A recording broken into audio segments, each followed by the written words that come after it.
Welcome to another Wednesday at the Well.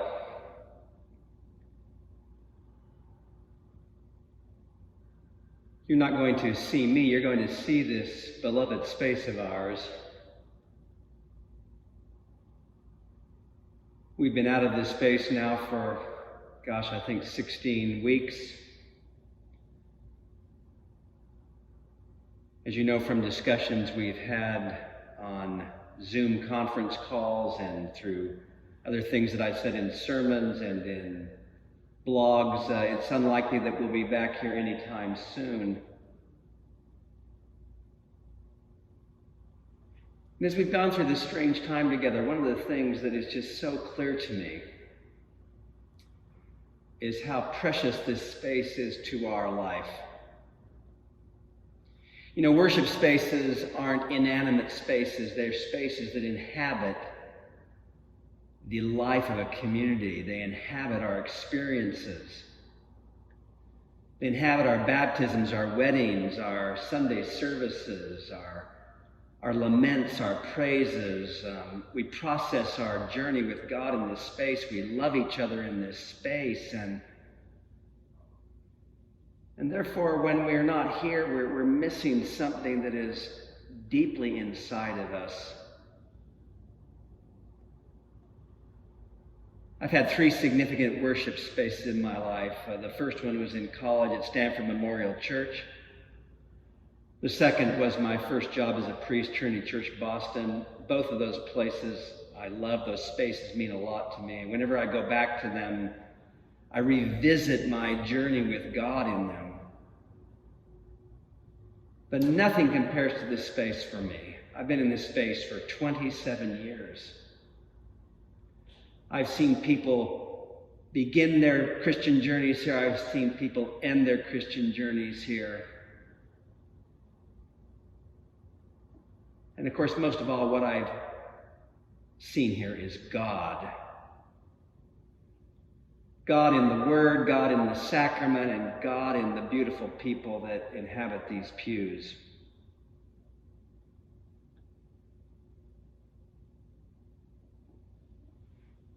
We might want to connect with our ancient ancestors in the faith who didn't get to the temple very often.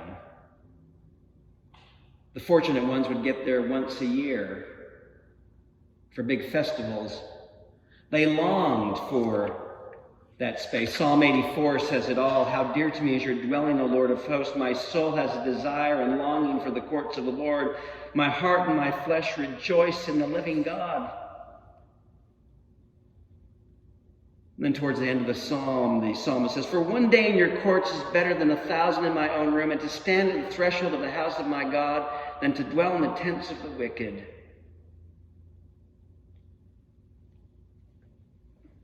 They made journeys to Jerusalem. They sang psalms as they ascended. Jerusalem is on the top of a hill. When they saw the temple, when they saw that place that was representative of God's presence, of course, they believed that God is everywhere as we do. But that space for them was a reminder of God and God being real. And to be able to see God there was to begin to see God everywhere. So it is for us in this space. We come to gather around this table, to gather with each other, to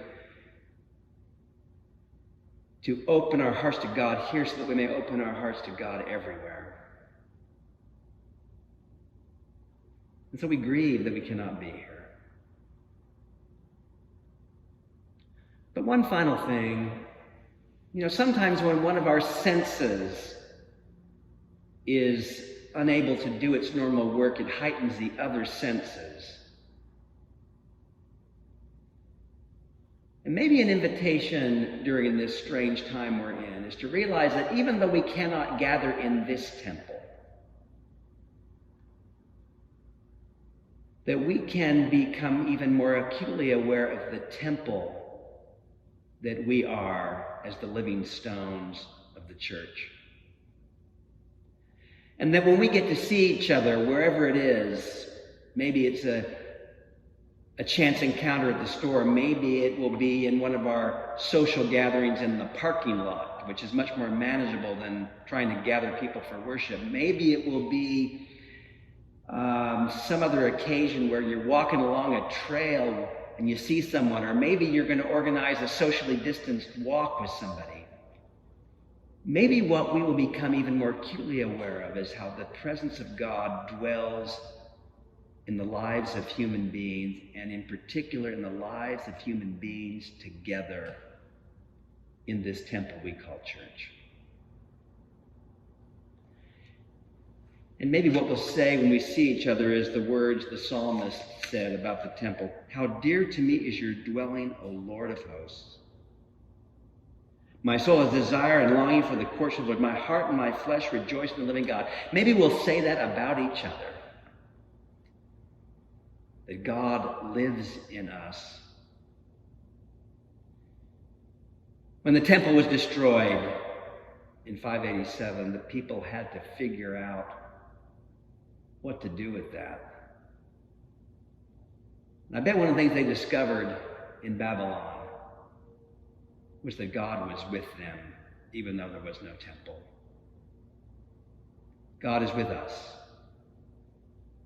Let us see it in each other as we await that day when we once again can gather together in this temple and sing God's praises.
Ever-living God, watchful and caring, our source and our end. All that we are and all that we have is yours. Accept us now as we wait to once again return to this place to which we come to praise your name, to ask your forgiveness, to know your healing power, to hear your word, and to be nourished by the body and blood of your Son. Be present always to guide and to judge, to illumine and to bless your people.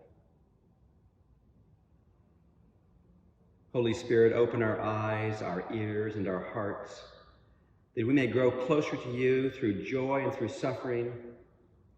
Be with us in the fullness of your power as new members are added to your household, as we grow in grace through the years, when we are joined in marriage, when we return to you in sickness or special need, and at the last, when we are committed into God's hands. Now, O Father, Son, and Holy Spirit, continue to sanctify this place. For everything in heaven and on earth is yours. Yours, O Lord, is the kingdom, and you are exalted as head over all. Amen.